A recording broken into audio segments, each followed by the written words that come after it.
La enfermera dejó caer la bandeja de medicamentos con un estrépito que resonó en el silencioso pasillo del hospital presbiteriano. Dios mío, ¿cómo llegaste aquí? El niño se quedó paralizado junto a la cama del paciente en la suite presidencial, con sus manos sucias todavía tocando ligeramente el rostro del hombre inconsciente. No tenía más de 12 años. Tenía la ropa rota. Sus pies descalzos dejaban marcas de barro en el suelo de mármol italiano. Sus ojos muy abiertos revelaban más sorpresa que miedo, como si él mismo no supiera cómo explicar cómo había llegado allí. Seguridad. Llame a seguridad ahora. La enfermera Susan Reynolds, de 15 años de impecable profesión, nunca se había enfrentado a una situación como esta. Un pilluelo de la calle invade el ala privada del hospital más caro de Manhattan y toca la cara de Richard Hastings, multimillonario inmobiliario, paciente VIP en estado vegetativo desde hace 4 meses. Pero lo que ocurrió en los siguientes segundos desafiaría todo lo que la medicina pudiera explicar.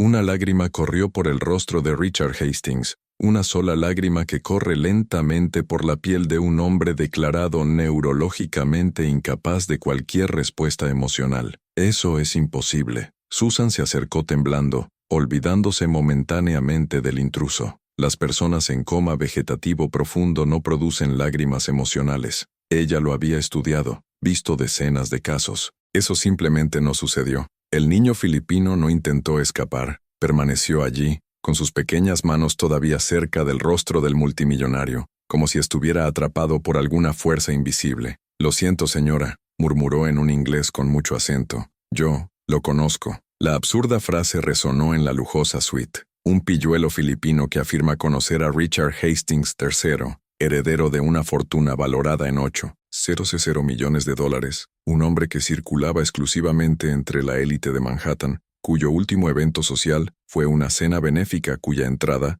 costó $50,000. «No conoces a este hombre», respondió Susan automáticamente, pero su voz se apagó cuando notó algo más inquietante. La mano derecha de Richard se había movido, solo un ligero temblor en los dedos, pero estaba absolutamente segura. Esa mano estaba en una posición diferente. El doctor James Morrison entró corriendo en la suite, alertado por la alarma de emergencia. El reconocido neurocirujano con 40 años de carrera se detuvo abruptamente mientras procesaba la extraña escena. Un niño sucio al lado de la cama, una enfermera pálida señalando al paciente, y Richard Hastings con el rostro ligeramente vuelto hacia el niño. «¿Alguien quiere explicarme qué diablos está pasando aquí, doctor?»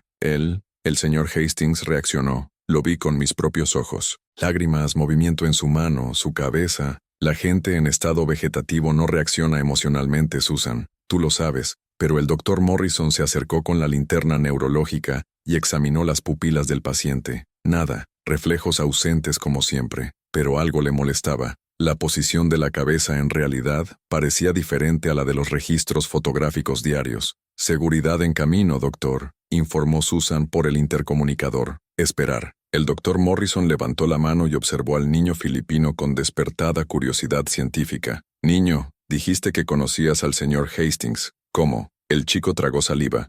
Sus ojos negros brillaban con algo entre miedo y determinación. «En las calles, señor, cerca de su edificio. Me alimentaba, todos los días, durante 2 años, antes de que se enfermara». El silencio que siguió fue denso como el cemento. Richard Hastings, conocido públicamente por su despiadada frialdad empresarial, por demandas contra propietarios de pequeñas empresas, por declaraciones controvertidas sobre vagabundos que eligen vivir en la calle, y por alimentar en secreto a un niño filipino. «Esto es ridículo», comenzó el doctor Morrison, pero fue interrumpido por la llegada de 2 corpulentos guardias de seguridad. «Queremos arrestar a este invasor», ordenó una gélida voz femenina desde la puerta. Victoria Hastings, de 38 años, esposa de Richard durante 10 años, entró en la suite con la imponente presencia de alguien nacido para mandar. Su traje Chanel contrastaba brutalmente con la ropa rota del chico. «Señora Hastings», comenzó el doctor Morrison con cautela. «Hubo una reacción inusual por parte de su marido cuando este niño... No me importa si mi marido levitó de la cama, doctor. Este niño invadió propiedad privada y probablemente vino a robar». Victoria señaló al chico con un disgusto apenas disimulado. «Sáquenlo de aquí antes de que llame a mi abogado y demande a este hospital por negligencia grave. Por favor, señora», suplicó el niño,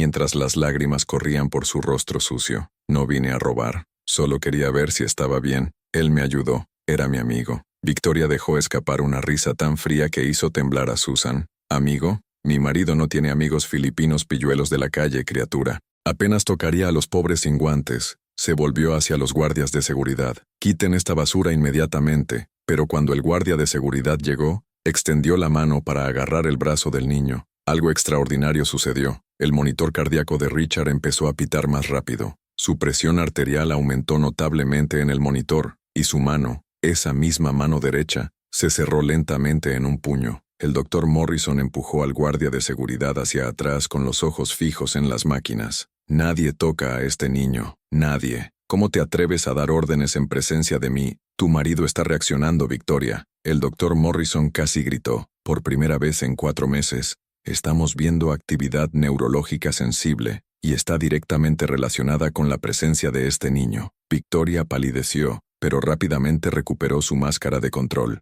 Coincidencia. Espasmos musculares involuntarios. Tú mismo lo dijiste que las personas en estado vegetativo, sé lo que dije. El médico examinó los gráficos en los monitores, y su mente entrenada reconocía patrones imposibles. Pero esto es diferente. El chico filipino, aprovechando la distracción, se acercó nuevamente a la cama. Tocó suavemente la mano cerrada de Richard, y todos en la sala observaron con la boca abierta cómo los dedos del multimillonario se abrían lentamente, como si respondieran al toque. Tío Richard, susurró el niño, utilizando el término filipino de respeto. Soy yo, Miguel. ¿No me has olvidado? Y entonces sucedió algo que haría que ese lunes cualquiera se convirtiera en el comienzo de una revelación que destruiría reputaciones, expondría secretos de hace una década y demostraría que a veces los mayores milagros se presentan de la manera más improbable. Los ojos de Richard Hastings se movieron bajo los párpados cerrados. El doctor Morrison se apresuró a examinarlo de cerca, con las manos temblando por primera vez en 30 años de práctica médica. Movimiento REM. Él está... Dios mío, está tratando de despertar. Victoria Hastings dio un paso atrás y su rostro perfectamente maquillado mostró por primera vez una emoción genuina, puro miedo. Esto no puede estar pasando, pero así fue. Y en ese momento, mientras el niño de la calle filipino sostenía la mano del multimillonario en coma y las lágrimas corrían por sus rostros, nadie en la sala podía imaginar el tamaño de la tormenta que estaba a punto de estrellarse en las vidas de todos los involucrados. Porque a veces la mayor amenaza para los poderosos no proviene de rivales multimillonarios o escándalos corporativos. Proviene de un niño de 12 años que conoce verdades que deberían haber quedado enterradas para siempre. Si esta historia imposible ya te conmovió, no olvides suscribirte al canal, porque lo que acabas de ver fue solo la primera pieza de un rompecabezas que involucra secretos familiares, fortunas ocultas, y una conexión entre dos mundos que nunca debieron haberse cruzado. Y la pregunta que nadie tuvo el coraje de hacer todavía era la más aterradora de todas. ¿Qué hacía exactamente Richard Hastings en las calles, alimentando a un niño filipino todos los días durante 2 años? La noticia del milagro médico en el hospital presbiteriano se extendió como la pólvora, no por los periódicos. Victoria Hastings se aseguró de que ningún periodista se acercara a la suite presidencial. Pero entre enfermeras, médicos residentes y personal de limpieza, la historia del niño filipino que hizo reaccionar a un multimillonario en coma se convirtió instantáneamente en una leyenda urbana. Miguel Rodríguez, de 12 años, nacido en Manila y traído ilegalmente a Estados Unidos a los 7 años por traficantes que prometieron a sus padres una vida mejor, ahora se encontraba en un territorio desconocido. No fue arrestado, el doctor Morrison lo había impedido, pero tampoco se le permitió volver a la habitación de Richard Hastings. Es necesario comprender la gravedad de la situación, le explicó el doctor Morrison al niño, en el pasillo del hospital, 3 días después del incidente. La señora Hastings obtuvo una orden judicial que le impide acercarse. Si intenta entrar de nuevo será detenida inmediatamente. Miguel asintió, pero sus ojos revelaban una determinación que contrastaba con su frágil apariencia. Se despertará, doctor. Sé que lo hará. ¿Cómo puedes estar tan seguro? Porque prometí que volvería. La simple respuesta tenía un peso que el médico no podía comprender del todo. Mientras tanto, dentro de la suite presidencial, Victoria Hastings llevaba a cabo su propia investigación. Sentada junto a la cama de su marido inconsciente, Escribía furiosamente en su computadora portátil, revisando los extractos bancarios de los últimos 5 años. «Eso es imposible», murmuró para sí misma, observando transferencias mensuales de $2,000 a una cuenta que nunca había visto. Siempre el día 15, siempre por el mismo precio, durante 27 meses consecutivos,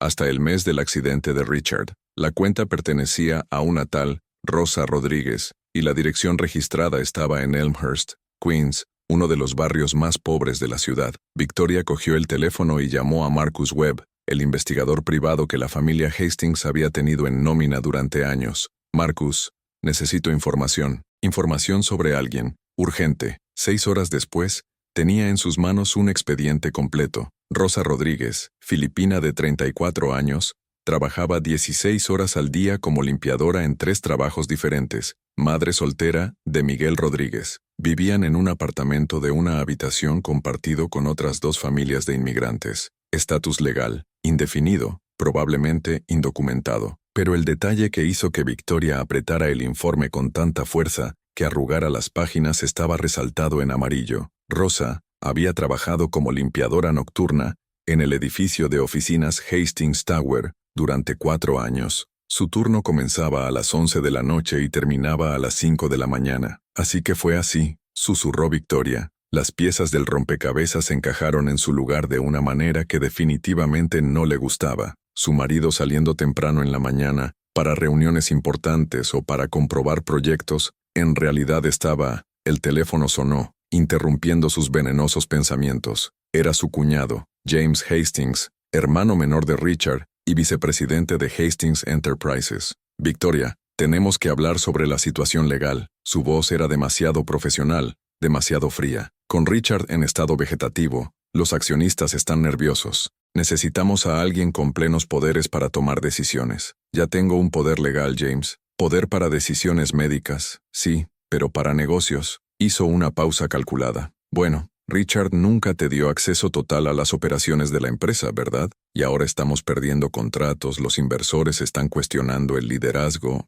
Victoria sintió que se cerraba la trampa. James siempre fue ambicioso, siempre vivió a la sombra de su hermano mayor. Richard, discapacitado permanentemente, era exactamente la oportunidad que había estado esperando. «Los abogados de la familia ya están preparando los documentos», continuó James, «teniendo en cuenta que Richard no tiene hijos y que tú y él, bueno, habéis vivido vidas bastante separadas durante los últimos años. Creo que el consejo aceptará que yo asuma el cargo temporalmente». «Temporalmente». Victoria repitió la palabra como si fuera veneno. «Hasta que Richard despierte, por supuesto». El sarcasmo apenas disimulado era insoportable. Ambos sabían que las posibilidades de recuperación eran estadísticamente cercanas a 0. Después de colgar, Victoria volvió su mirada hacia su marido inconsciente. 10 años de matrimonio, un contrato prenupcial que le dejaría solo 50 millones si se divorciaran, una cantidad ridícula comparada con los 8,000 millones del imperio Hastings. Pero si Richard muriera mientras todavía estaban casados,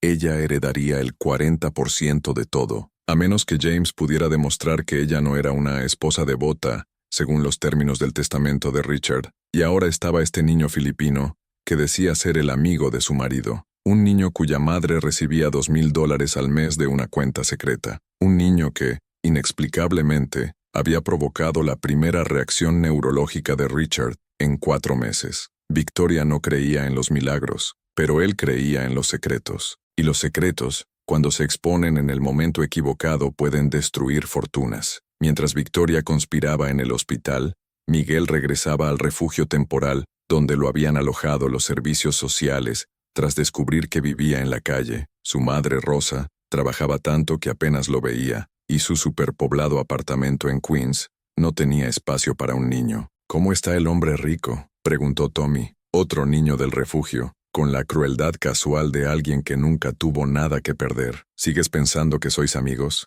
Miguel no respondió. En cambio, sacó un pequeño objeto del interior de su desgastada camisa, un llavero plateado con las iniciales RH grabadas. Richard se lo había regalado 6 meses antes y le había dicho: «Quédate con esto, Miguel, un día entenderás por qué es importante». En ese momento, Miguel pensó que se trataba simplemente de un bonito regalo, pero ahora, al girar el llavero en la penumbra del refugio, notó algo que nunca antes había notado. La espalda se abrió, y dentro había un pequeño chip de memoria USB. Le temblaron las manos al darse cuenta de lo que esto podría significar. Esa misma noche, el doctor Morrison estaba en su oficina revisando los exámenes neurológicos de Richard, por 10ª vez, cuando su asistente llamó a la puerta. «Doctor, hay una mujer aquí que quiere hablar con usted. Dice que es urgente, sobre el paciente Hastings». Rosa Rodríguez entró al despacho con la postura de quien carga el mundo sobre sus hombros. Tenía los ojos rojos de tanto llorar, y las manos de la señora de la limpieza, callosas y arrugadas por el uso excesivo de productos de limpieza, temblaban visiblemente. «Doctor, sé que no tengo derecho a pedir nada», comenzó en un inglés con mucho acento, «pero mi hijo no está loco». El señor Richard realmente lo conocía muy bien. El doctor Morrison le indicó con un gesto que se sentara. «Señora Rodríguez, le creo. Vi las reacciones del señor Hastings con mis propios ojos, pero necesito entender cómo conoció exactamente su hijo a uno de los hombres más ricos de Manhattan». Rosa respiró hondo, como si estuviera a punto de revelar un secreto que había guardado durante años. «He trabajado en su edificio durante 4 años, en el turno de noche. El señor Richard siempre se quedaba hasta tarde en la oficina, solo mayoritariamente. Y él me vio, realmente me vio, ¿sabes? No como los otros ejecutivos, que te miran como si fueras un mueble». Las lágrimas comenzaron a fluir. Una noche estaba llorando en el pasillo. Acababa de recibir la noticia de que mi madre, en Filipinas, estaba muy enferma. No tenía dinero para enviarla. No había forma de regresar. El señor Hastings la ayudó. Él pagó el tratamiento completo de mi madre. Cirugía, medicinas, todo. Y cuando traté de agradecerle, llorar, arrodillarme, él simplemente dijo: «Rosa, trabajas más en una semana que la mayoría de las personas que conozco trabajan en un mes. Eso no es caridad, eso es justicia». El doctor Morrison sintió una opresión en el pecho. Esto no encajaba en absoluto con la imagen pública de Richard Hastings, el empresario conocido por despedir a cientos de empleados para aumentar sus ganancias y por llevar a los pequeños comerciantes a la quiebra. «Así conoció a Miguel», continuó Rosa. «A veces no tenía con quién dejar a mi hijo. Él iba a trabajar conmigo, se sentaba tranquilamente a leer cómics mientras yo limpiaba. El señor Richard empezó a hablar con él. Descubrió que Miguel era muy inteligente, amaba las matemáticas, soñaba con estudiar, y empezó a darte dinero». «No fue así». Rosa negó con la cabeza con vehemencia. «Le abrió una cuenta de ahorros a Miguel. Dijo que cuando cumpliera 18 años tendría dinero para la universidad, y todos los meses bajaba de la oficina a las 2 de la madrugada, se sentaba en el banco del parque frente al edificio, y pasaba media hora hablando con mi hijo». La imagen era surrealista. Un multimillonario sentado en un banco del parque a las 2 de la mañana, hablando con un niño filipino de la calle, mientras el mundo dormía. «¿Por qué tanto secretismo?», preguntó el doctor Morrison. «Dijo que tenía enemigos. Si se enteraban de nosotros, lo usarían contra él, o contra nosotros». Rosa se secó las lágrimas, pero a Miguel le encantaban esas reuniones. Llamaba al señor Richard «Tío Rich». Hablaban de todo: matemáticas, estrellas, historia, sueños. ¿Y cuando tuvo el derrame cerebral? Fue terrible. Lo último que el señor Richard le dijo a Miguel fue: «Pase lo que pase, sigue estudiando. Eres especial, muchacho. No dejes que nadie te diga lo contrario». Rosa sollozó. 2 semanas después estaba en coma, y los depósitos cesaron. El doctor Morrison comprendió ahora la devoción del niño. No se trataba de un multimillonario haciendo obras de caridad. Se trataba de un hombre solitario que encontró un propósito genuino al ayudar a un niño a soñar con un futuro mejor. «Señora Rodríguez, ¿qué es lo que no me está diciendo?». Rosa vaciló, y luego susurró: «Su esposa me llamó hoy. Me ofreció $100,000 si me llevaba a Miguel y desaparecía. Dijo que si no aceptaba, me denunciaría a inmigración. Tengo 2 semanas para decidir». El silencio en la oficina era denso como el cemento. Victoria Hastings estaba jugando un juego peligroso. Elimina a los incómodos testigos de la vida secreta de Richard, proteger la herencia, mantener intacta la imagen pública. Pero lo que ninguno de ellos sabía todavía, ni Victoria con toda su paranoia, ni James con su ambición, ni siquiera el doctor Morrison con su compasión médica, era que Miguel había encontrado el chip USB. Y en ese pequeño dispositivo de memoria estaba grabada una verdad que no solo explicaba por qué Richard Hastings lo había arriesgado todo para ayudar a una familia filipina. Era una verdad que, cuando se revelara, destruiría reputaciones construidas durante décadas, expondría crímenes que la élite de Manhattan había enterrado durante generaciones, y demostraría que a veces, los mayores secretos no están encerrados en las bóvedas de los bancos, sino en manos de un niño de 12 años que solo quiere que su amigo despierte, porque Richard Hastings no estaba alimentando a un niño filipino por simple amabilidad. Estaba protegiendo una verdad que, de ser descubierta, lo cambiaría todo. Y mientras Victoria planeaba cómo eliminar el problema, llamado Miguel Rodríguez, el niño sostenía en sus manos el único dispositivo capaz de transformar su aparente vulnerabilidad en el arma más poderosa que cualquier multimillonario en coma podría haber dejado atrás. La pregunta que nadie tuvo todavía el valor de plantear era la más peligrosa de todas. ¿Qué había grabado exactamente Richard Hastings en ese chip antes de caer en coma? ¿Y por qué le confió este explosivo secreto a un niño que el mundo entero subestimó? Miguel Rodríguez pasó 3 noches seguidas intentando acceder al contenido del chip USB que Richard había escondido en su llavero. La vieja computadora del refugio fallaba con cada intento, y el niño no tenía suficientes conocimientos técnicos para superar la protección con contraseña. «Necesito ayuda», M murmuró para sí mismo la 4ª noche, observando el pequeño dispositivo brillar en la tenue luz de su dormitorio compartido. Tommy y los demás niños durmieron profundamente, ajenos al tesoro que Miguel tenía en sus manos. La respuesta vino de un lugar inesperado. A la mañana siguiente, mientras Miguel esperaba el autobús escolar que lo llevaría al colegio público donde estaba matriculado temporalmente, un Mercedes negro se detuvo junto a la parada del autobús. La ventana bajó y reveló al Dr. Morrison. «Entra, Miguel. Necesitamos hablar». El niño dudó solo un segundo antes de obedecer. El médico condujo en silencio hasta que aparcó en un discreto café a 3 manzanas de distancia. «Tu madre vino a verme», comenzó el doctor Morrison mientras se sentaban en una mesa en la parte de atrás. «Te hablé de la oferta de Victoria Hastings, $100,000 para desaparecer». Miguel miró la taza de chocolate caliente que le había recetado el médico. «Mi madre lo aceptará. Tiene miedo de la inmigración. Tiene miedo de perderme. ¿Y tú? ¿Tienes miedo? Me temo que el tío Richard se despertará, y yo no estaré allí». La voz del chico tembló. «Tengo miedo de que piense que lo abandoné, como hicieron todos los demás». El doctor Morrison estudió el rostro delgado del niño, y vio en él una determinación que contrastaba dramáticamente con su apariencia vulnerable. «Me ocultaste algo cuando nos encontramos en el pasillo. Algo importante». No fue una pregunta, fue una declaración calculada de alguien que había pasado décadas leyendo a la gente. Miguel se mordió el labio inferior y luego tomó una decisión que cambiaría todo. Sacó el llavero de su camisa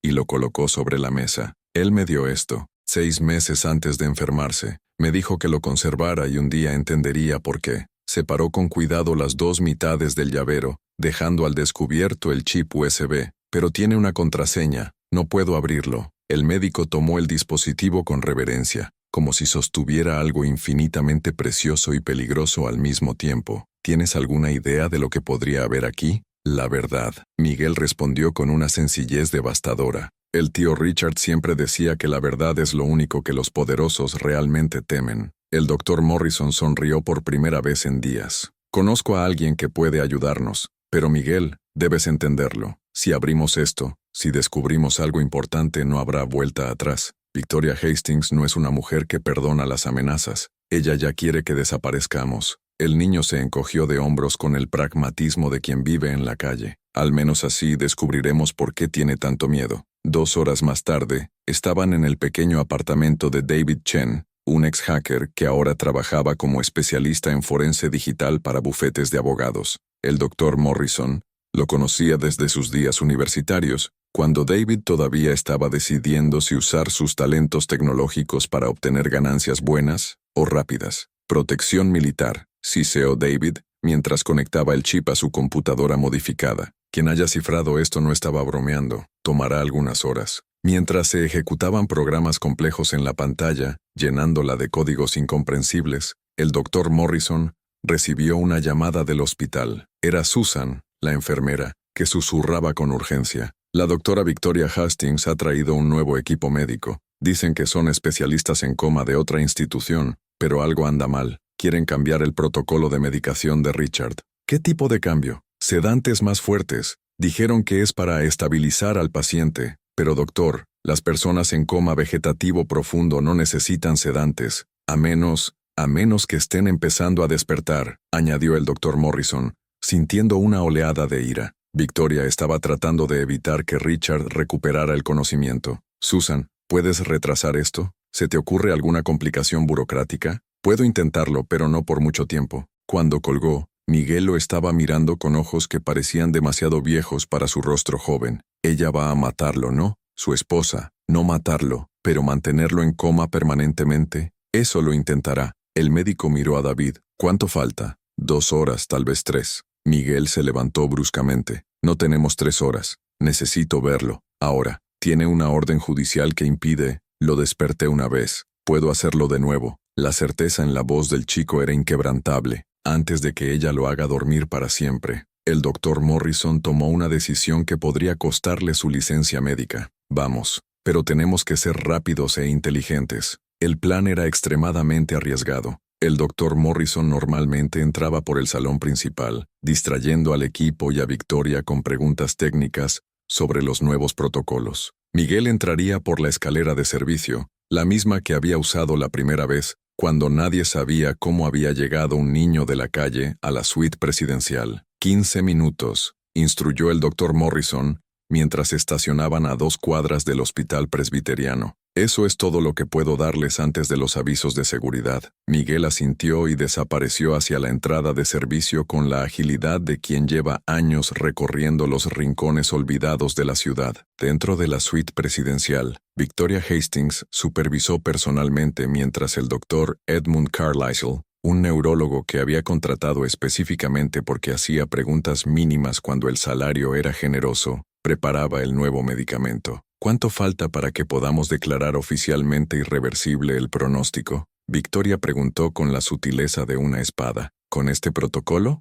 6 semanas, tal vez 2 meses. El doctor Carlisle ajustó el goteo intravenoso. Los sedantes mantendrán cualquier actividad cerebral residual completamente suprimida. Para todos los efectos legales, su marido será... La puerta de la suite se abrió violentamente. Perdón por interrumpir, entró el doctor Morrison con impecable autoridad médica, pero como neurocirujano responsable de este paciente, necesito revisar personalmente cualquier cambio en el protocolo de tratamiento. Es política del hospital. Estoy seguro de que el doctor Carlisle lo entiende. Victoria cerró los ojos brevemente reconociendo el obstáculo. Doctor Morrison, qué sorpresa. Pensé que hoy saldría. Cambio de última hora. Se acercó a la bomba de infusión, inspeccionando los medicamentos con exagerado cuidado. Interesante. Midazolam en dosis que yo consideraría inusuales para un paciente en esta condición. Mientras los 3 adultos entablaban una tensa discusión técnica, nadie notó la pequeña figura que se deslizaba por la puerta del baño adyacente a la suite,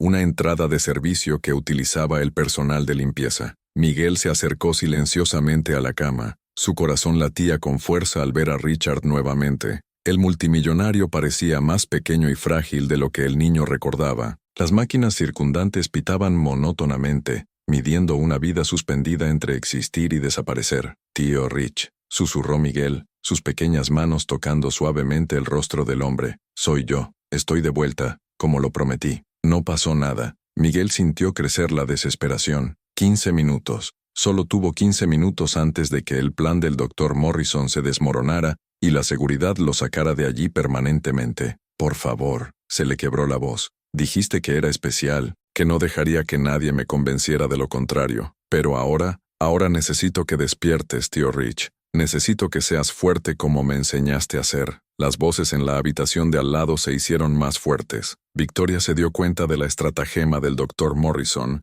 y le exigió que se fuera inmediatamente. Miguel cerró los ojos e hizo lo único que se le ocurrió. Comenzó a recitar las ecuaciones matemáticas que Richard le había enseñado durante esas sesiones secretas de las 2 de la madrugada. Reuniones, secuencias de Fibonacci, números primos, patrones que, según el multimillonario, gobernaban el universo. 2, 3, 5, 7, 11, 13. La voz del niño flotaba baja y rítmica, como una oración, y entonces, tan sutilmente que Miguel casi no se dio cuenta, los dedos de Richard se movieron. 17, 19, 23, 29, 31, continuó Miguel, ahora sosteniendo la mano del hombre, sintiendo sus dedos apretar la suya con cada vez más fuerza. La puerta se abrió abruptamente. Victoria Hastings entró furiosa, seguida de 2 guardias de seguridad. Lo sabía. Sabía que me estabas distrayendo. Ella se quedó helada. Richard Hastings tenía los ojos abiertos, no completamente consciente, aún no completamente presente, pero definitiva e incuestionablemente despierto. Sus ojos se movían lentamente, enfocando con dificultad, hasta que encontraron el rostro del chico filipino a su lado. El doctor Morrison se abrió paso entre los paralizados guardias de seguridad, tomando control de su formación médica. «Nadie lo toca. Susan, llama a todo el equipo neurológico. Ahora». Victoria estaba pálida como una sábana. «Eso es imposible. 37, 41, 43, 47. Miguel continuó recitando, y los ojos de Richard se movieron hacia el sonido. El reconocimiento iluminó lentamente su rostro devastado. El doctor Carlyle, el neurólogo contratado, observó la escena con horror profesional. No era lo suficientemente corrupto como para negar lo que estaba presenciando. Una recuperación neurológicamente imposible ocurriendo ante sus ojos. «Señora Hastings», dijo con cuidado, «creo que debemos reconsiderar completamente el protocolo de tratamiento». Victoria sabía que había perdido, al menos temporalmente. Su intento de sedar permanentemente a Richard se había visto frustrado minutos antes de su ejecución, y ahora, con testigos médicos documentando un despertar activo, cualquier acción sospechosa sería investigada sin piedad. Pero mientras observaba al niño filipino tomar la mano de su marido y llorar lágrimas de pura alegría, Victoria tomó una decisión. Si no podía mantener dormido a Richard, necesitaba eliminar la única amenaza real a su control de la fortuna de Hastings, el niño y cualquier secreto que pudiera tener. «Estoy protegiendo». 2 horas más tarde, mientras el equipo médico celebraba el primer caso documentado de recuperación de un coma vegetativo profundo, inducido por pura estimulación emocional, David Chen envió un mensaje al Dr. Morrison. «Lo hice. No vas a creer lo que hay en este chip. Necesitamos reunirnos, ahora, y conseguir un abogado, uno muy bueno, porque lo que Richard Hastings había grabado en ese dispositivo antes de sufrir un derrame cerebral no era solo una prueba de su generosidad secreta hacia una familia filipina. Era prueba documentada, con grabaciones de audio, transacciones financieras rastreadas, correos electrónicos cifrados y testimonios en video, de un plan de corrupción que involucraba al propio James Hastings de Victoria y a 3 senadores estatales en un plan para manipular el mercado inmobiliario de Manhattan mediante el desplazamiento forzado de comunidades pobres. Richard había descubierto la conspiración 6 meses antes de sufrir un derrame cerebral, y cuando se dio cuenta de que su propia familia estaba dispuesta a destruir miles de vidas para obtener ganancias, comenzó a recopilar pruebas en secreto, pero sabía que si las personas equivocadas descubrían lo que estaba haciendo, su vida estaría en peligro. Así que confió la única copia de esa evidencia a la única persona en su vida que sabía que era completamente incorruptible, un niño filipino de 12 años que todavía creía que el mundo podía ser justo. Y ahora, con Richard empezando a despertar y con el contenido del chip finalmente accesible, la verdadera batalla estaba a punto de comenzar, porque Victoria y James no solo luchaban por mantener el control de una fortuna, estaban luchando para evitar cargos federales que los llevarían a prisión por el resto de sus vidas. Y lo único que se interponía entre ellos y la libertad era un pilluelo de la calle, al que habían subestimado por completo. Miguel Rodríguez, sentado al lado de la cama mientras Richard le apretaba la mano con cada vez más fuerza, no tenía idea de que tenía en sus manos la llave que no solo salvaría a su amigo, sino que también destruiría un imperio construido sobre el sufrimiento de otros. Pero estaba a punto de descubrirlo, y cuando lo descubriera, el chico que todos ignoraban en las calles de Manhattan se convertiría en la persona más peligrosa a la que la élite corrupta de la ciudad se hubiera enfrentado jamás. Porque a veces, la mayor arma contra la injusticia no es el poder ni el dinero, es la verdad en manos de alguien lo suficientemente valiente como para usarla. Y Miguel Rodríguez estaba a punto de descubrir exactamente cuánto coraje tenía realmente. La noticia explotó como una bomba atómica en el escenario político y empresarial de Manhattan. El escándalo de corrupción inmobiliaria implica a la familia Hastings y a 3 senadores. El titular del New York Times ocupó toda la portada, acompañado de fotografías de Victoria, James y los políticos involucrados. Pero no fue el periódico el que desató el infierno, fue el vídeo. David Chen había trabajado durante 48 horas seguidas para descifrar y organizar todo el contenido del chip USB que Richard le había confiado a Miguel. Y cuando el doctor Morrison vio el material completo, supo de inmediato que necesitaban protección legal antes de hacerlo público. Eleanor Vance, abogada federal especializada en delitos corporativos, recibió el caso el martes por la noche. El miércoles por la mañana ya se había coordinado con el FBI la inmunidad para Miguel y Rosa. El jueves al mediodía ya estaba en marcha el operativo, y el viernes a las 6 de la mañana, simultáneamente en 17 localidades diferentes, agentes federales tocaron puertas con órdenes de registro e incautación. Victoria Hastings estaba bebiendo su café orgánico de $45 cuando 6 agentes entraron en su ático del Upper East Side, valorado en $18 millones.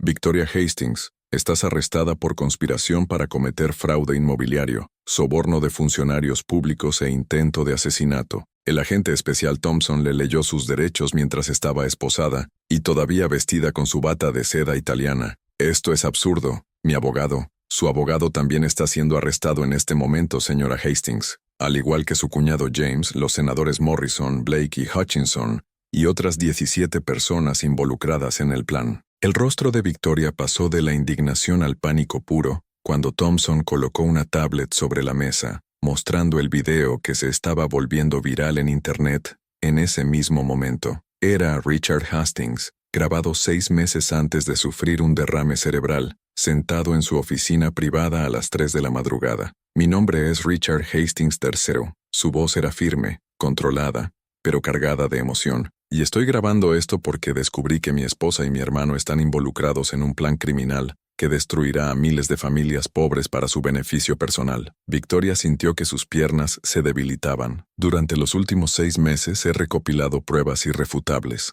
continuó Richard en el vídeo. Grabaciones de conversaciones en las que Victoria y James discuten cómo sobornar a los senadores para que aprueben una legislación que forzará desalojos masivos. Transferencias bancarias que rastrean $47 millones en sobornos. Correos electrónicos que detallan cómo planean utilizar empresas fantasma para comprar propiedades a precios ridículamente bajos, después de desplazar por la fuerza a familias que han vivido allí durante generaciones. Luego, el vídeo mostró documentos, transacciones y grabaciones de audio, todo meticulosamente organizado, anticuado, verificable, pero lo que más me rompió, la voz de Richard se quebró levemente, fue descubrir que cuando confronté a Victoria al respecto, ella no lo negó, se rió, dijo que me estaba poniendo sentimental y que la gente así realmente no importa. Victoria cerró los ojos recordando perfectamente esa conversación, la arrogancia con la que había desestimado las preocupaciones de Richard, cómo había subestimado por completo la posibilidad de actuar en contra de su propia familia. Así que estoy haciendo algo que nunca pensé que haría, concluye Richard en el vídeo. Estoy confiando la única copia de esta evidencia a alguien que sé que es incorruptible,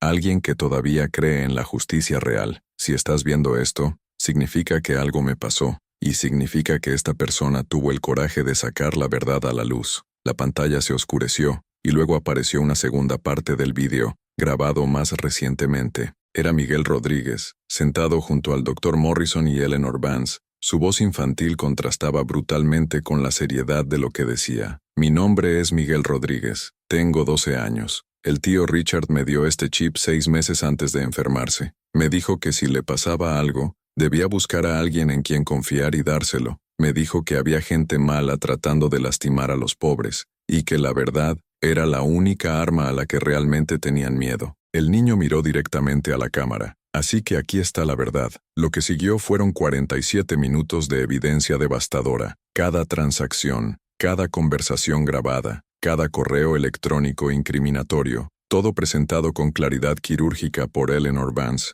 con comentarios técnicos de expertos forenses digitales que confirman la autenticidad de cada documento. En su celda temporal en la comisaría federal, James Hastings vio el mismo vídeo en una tableta que había traído el abogado de turno. Su rostro era gris como el cemento. ¿Cuánto tiempo?, preguntó, con la voz entrecortada. ¿Con las pruebas que tienen? 20 o 30 años como mínimo cada uno. El abogado cerró la tableta. James, lo tienen todo. No hay defensa posible aquí. Tu propio hermano ha construido un caso que sería perfecto incluso para un fiscal incompetente, y el fiscal federal que lo dirige es todo menos incompetente. James enterró su rostro entre sus manos. Todo el imperio que había codiciado durante décadas, todas las cuidadosas maniobras políticas, todo el dinero sucio, todo destruido por un niño de la calle filipino que sostenía un chip USB. En el hospital presbiteriano, Richard Hastings observó cómo se desarrollaba el caos en las pantallas de televisión que llenaban su suite. Su recuperación fue considerada milagrosa por los médicos. En solo 5 días desde que despertó,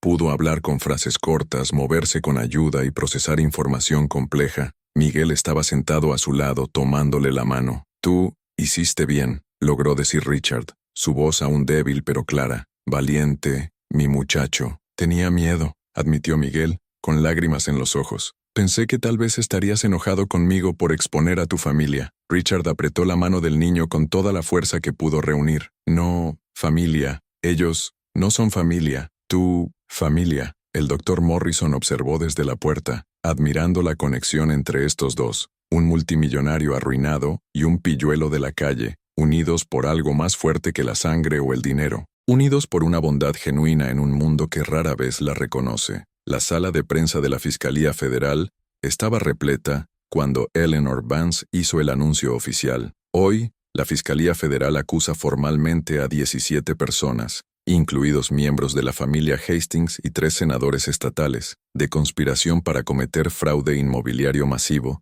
soborno de funcionarios públicos y otros delitos relacionados. Los flashes de las cámaras eran incesantes. El plan, que había estado funcionando durante al menos 4 años, buscaba desplazar por la fuerza a aproximadamente 8,000 familias de bajos ingresos de sus hogares mediante legislación corrupta, permitiendo a los acusados comprar las propiedades a precios artificialmente bajos y revenderlas para obtener ganancias estimadas en $800 millones.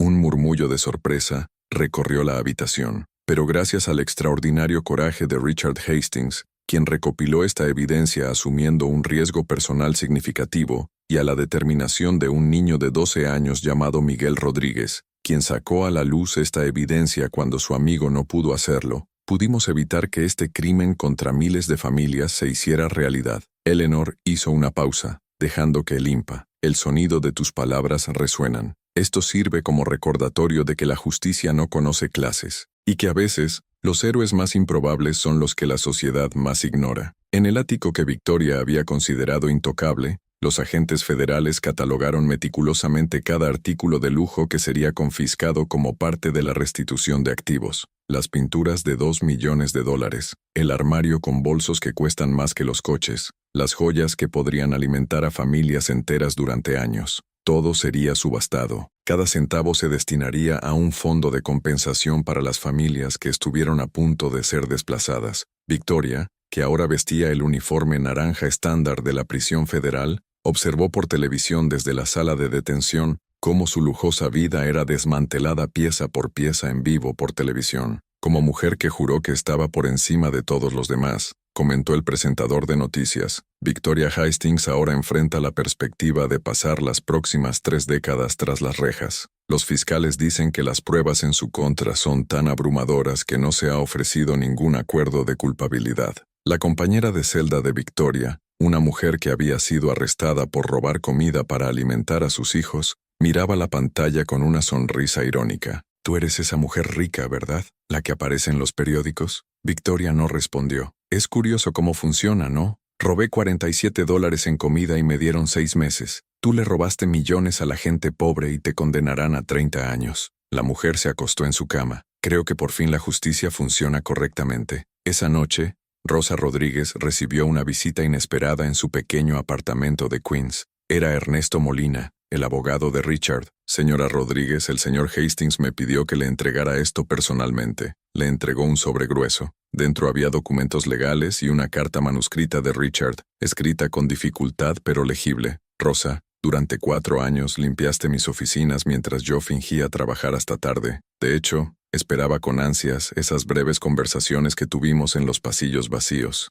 Me viste como un ser humano cuando todos los demás solo veían dólares u oportunidades. Miguel me enseñó que la familia no es sangre, es una elección». Los documentos incluían la transferencia de $15 millones a un fondo fiduciario a nombre de Miguel para su educación y su futuro. Otros 5 millones están en su cuenta corriente, libres de impuestos, para que nunca más tenga que trabajar jornadas de 16 horas. Esto no es caridad, es lo mínimo que puedo hacer por la familia que elegí. Con eterna gratitud, Richard. Rosa dejó caer las páginas, sollozando tan fuerte que despertó a Miguel en la habitación de al lado. «Mamá, ¿qué pasó? ¿Qué pasó?» Ella solo pudo abrazarlo, llorando sobre el delgado hombro del chico que había arriesgado todo para salvar a un amigo. Somos libres, mijo. Finalmente somos libres». Y mientras madre e hijo lloraban en brazos en ese pequeño apartamento que pronto dejarían atrás, en otro rincón de Manhattan, una mujer que alguna vez lo tuvo todo,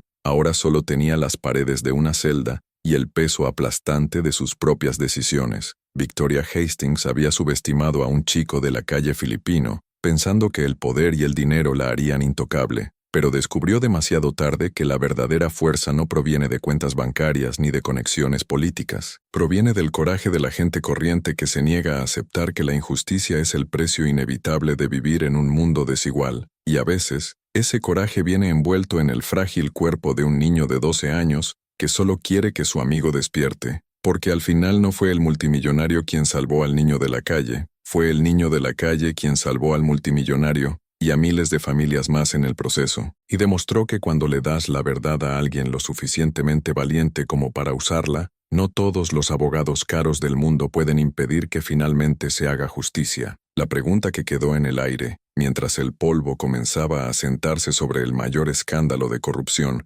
jamás visto en Manhattan, era simple pero profunda. ¿Cuántos otros Miguel Rodríguez hay por ahí, ignorados y subestimados, albergando verdades que podrían cambiar el mundo? ¿Y cuántas personas poderosas están a punto de descubrir que la mayor amenaza a su imperio de mentiras no proviene de rivales multimillonarios, sino de alguien a quien nunca se dignaron mirar a los ojos? 6 meses después del escándalo que sacudió Manhattan, Miguel Rodríguez estaba sentado en la primera fila del auditorio de la Universidad de Columbia. A los 13 años todavía no era un estudiante universitario, pero estuvo allí como invitado especial en la conferencia Ética Empresarial, cuando el silencio se convierte en complicidad. El orador fue Richard Hastings. La recuperación de Richard había sido considerada milagrosa según los estándares médicos, pero cualquiera que lo conociera antes diría que el verdadero milagro fue la transformación que ocurrió después. El hombre que despertó de ese coma era el mismo que había entrado. «Pasé 50 años construyendo un imperio», dijo Richard al micrófono, su voz todavía un poco ronca pero firme. «Acumulé miles de millones.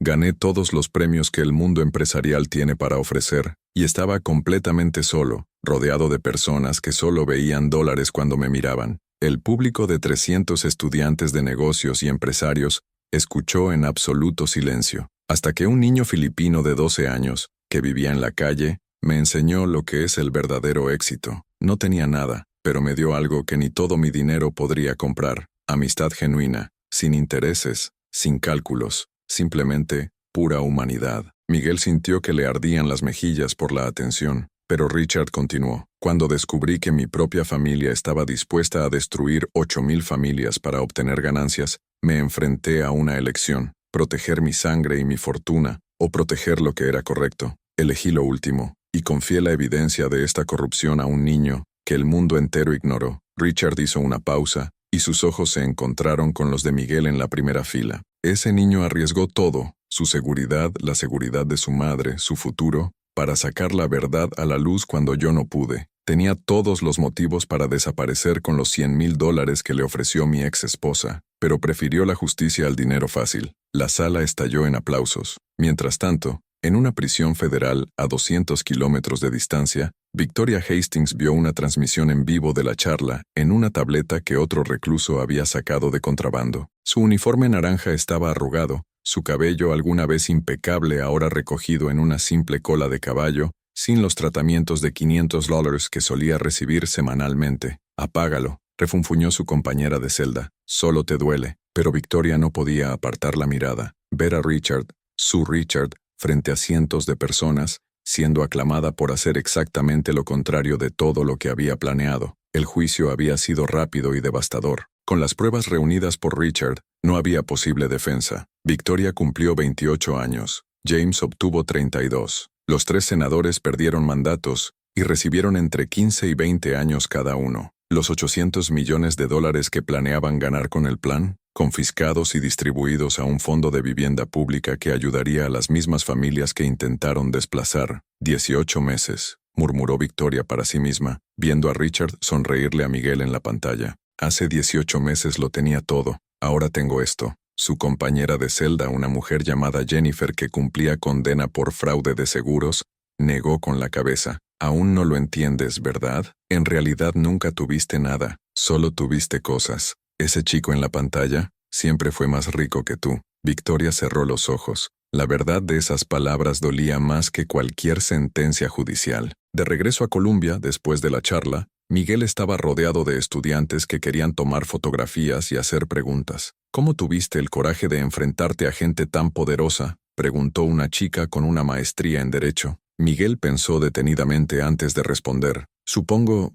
cuando no tienes nada que perder, eres libre de una manera que la gente que tiene mucho no puede entender. Tienen miedo de perder cosas. Yo solo tenía miedo de perder a mi amigo. El doctor Morrison, que estaba allí como invitado de Richard, sonrió con orgullo. Eleanor Vance, la abogada federal que había coordinado todo el caso, se acercó a Miguel. ¿Tienes unos minutos? Me gustaría hablar contigo sobre algo. Se sentaron en un banco fuera del auditorio, mientras el sol de la tarde bañaba el campus histórico. Miguel, en los últimos meses he recibido decenas de denuncias de otras familias en situaciones similares. Tramas de corrupción inmobiliaria, deslocalizaciones forzosas, políticos corruptos. Eleanor abrió una carpeta, pero la mayoría de estas familias tienen miedo de denunciarlo, miedo a la deportación, a represalias, a no ser tomadas en serio. ¿Y quieres que yo? Quiero que seas el rostro de una campaña nacional de información protegida para familias vulnerables. Has demostrado que incluso un niño indocumentado puede desafiar a los más poderosos y ganar. Tu historia da esperanza. Miguel se miró las mismas manos que habían sostenido ese chip USB, temblando de miedo pero de determinación. Hablaré con mi mamá, pero creo que al tío Rich le gustaría que hiciera eso. Rosa Rodríguez, que ahora trabajaba solo 20 horas a la semana en un trabajo que escogió, administrar un centro comunitario filipino en Queens, casi se desmaya cuando Miguel le contó sobre la invitación. Mijo, tienes 13 años. Has enfrentado cosas que los adultos nunca han enfrentado. ¿Estás segura de que quieres seguir exponiéndote así? Mami, si no hacemos nada, otras familias sufrirán lo que nosotros casi sufrimos. El tío Rich me enseñó que cuando tienes poder, incluso si es solo poder, ¿verdad?, tienes la responsabilidad de usarlo. Rosa abrazó a su hijo mientras las lágrimas corrían. Ese niño al que había criado sola, en apartamentos superpoblados, trabajando en turnos imposibles, ahora hablaba de responsabilidad social con más sabiduría que la mayoría de los adultos que conocía. Entonces haremos esto juntos, decidió, como siempre lo hicimos. 3 meses después, se lanzó a nivel nacional la campaña Verdad sin Miedo. Miguel apareció en programas de televisión, dio entrevistas a periódicos, habló en universidades, siempre con el mismo mensaje. Si yo pudiera enfrentarme a multimillonarios corruptos a los 12 años, tú podrás hablar de la injusticia que ves, no estás solo. Las quejas comenzaron a llegar por miles. En su primer año, la campaña expuso 47 esquemas de corrupción similares a los de la familia Hastings. Decenas de políticos corruptos fueron arrestados. Cientos de familias se salvaron del desplazamiento forzado. Y todo comenzó con un niño filipino que se negaba a aceptar que su amistad con un multimillonario en coma no importaba. Richard, a su vez, liquidó el 60% de su imperio empresarial. Los 4.800 millones se dirigieron a una fundación centrada en viviendas asequibles, educación para niños inmigrantes y reforma del sistema judicial. Mis padres me dejaron $50 millones, explicó Richard en una entrevista con el New York Times. Convertí eso en 8.000 millones en 30 años. Y me sentí miserable, rodeado de víboras que solo querían mi dinero. Ahora tengo solo 3.2 mil millones, pero finalmente tengo algo que el dinero no puede comprar, un propósito real, y personas que se preocupan por mí por lo que soy, no por lo que tengo. El periodista preguntó, ¿se arrepiente de haber expuesto a su propia familia? Lamento haber esperado tanto, lamento haber hecho la vista gorda ante señales que habían estado allí durante años. Pero exponerlas, eso fue lo único verdaderamente correcto que he hecho en décadas. James Hastings, que cumplía su condena en una prisión federal de seguridad media, recibió la noticia de la transformación de su hermano a través de un artículo que estaba leyendo otro recluso. Tu hermano lo dio casi todo, comentó el hombre. se convirtió en un santo o algo así. James se rió amargamente. Él siempre fue mejor que yo. Esa fue siempre la maldición. Sabía que era mejor y lo odiaba. Ahora veo que no fue mejor por talento o suerte. Fue mejor porque eligió serlo. Por primera vez en años, James le escribió una carta a Richard, sin disculparse. Sabía que algunas traiciones son demasiado grandes para perdonarlas fácilmente, pero reconociendo el daño que causó y aceptando las consecuencias de sus elecciones. Richard nunca respondió, pero tampoco tiró la carta. Lo guardó en un cajón, junto con todas las cartas que Miguel le envió contándole sus aventuras en la campaña por la justicia social. Para el cumpleaños número 14 de Miguel, Richard organizó una pequeña fiesta en su apartamento, no en el ático de $18 millones donde había vivido Victoria, sino en un cómodo loft de Brooklyn donde él vivía ahora. Estuvieron presentes el doctor, Morrison y su familia, Eleanor Vance, David Chen, el hacker que había descifrado el chip, Rosa Rodríguez, algunos niños del centro comunitario que Rosa dirigía, y Susan, la enfermera que presenció el primer milagro de Miguel en el hospital. Un brindis. Richard levantó su vaso de refresco. Había dejado de beber champán de $300. Descubrió que el refresco de $2 sabía mejor cuando lo compartía con personas reales. Al chico que salvó a un tonto multimillonario de sí mismo. Y al multimillonario que creía que un niño de la calle importaba, respondió Miguel haciendo reír a todos. Susan se secó una lágrima. ¿Saben que debería haber llamado a seguridad ese primer día? Podría haber perdido mi trabajo, pero algo me dijo que los dejara a los dos juntos. Instinto de enfermera, bromeó el doctor Morrison. Siempre saben cuando algo es verdadera medicina, incluso si parece imposible. Mientras continuaba la fiesta, Miguel y Richard se quedaron un momento en el balcón, contemplando las luces de Brooklyn. Tío Rich, ¿puedo preguntarte algo? Siempre. ¿De verdad crees que valió la pena? Perder a tu familia, la mitad de tu fortuna, tu reputación en el mundo empresarial. Richard no dudó ni un segundo. Miguel estaba en coma, literalmente muerto para el mundo. ¿Y sabes qué me trajo de regreso? No fueron los médicos, no fueron las máquinas, fuiste tú. Fue saber que alguien en este mundo se preocupaba por mí, no por lo que tenía, sino por quién era. Puso su mano sobre el hombro del niño. Así que sí, valió la pena cada centavo, cada relación falsa perdida, cada título corporativo devuelto, porque por primera vez en 50 años, soy verdaderamente rico, rico en cosas que importan. Miguel sonrió, esa sonrisa que iluminaba habitaciones enteras. Además, continuó Richard con un brillo travieso en los ojos. ¿Quién necesita 8?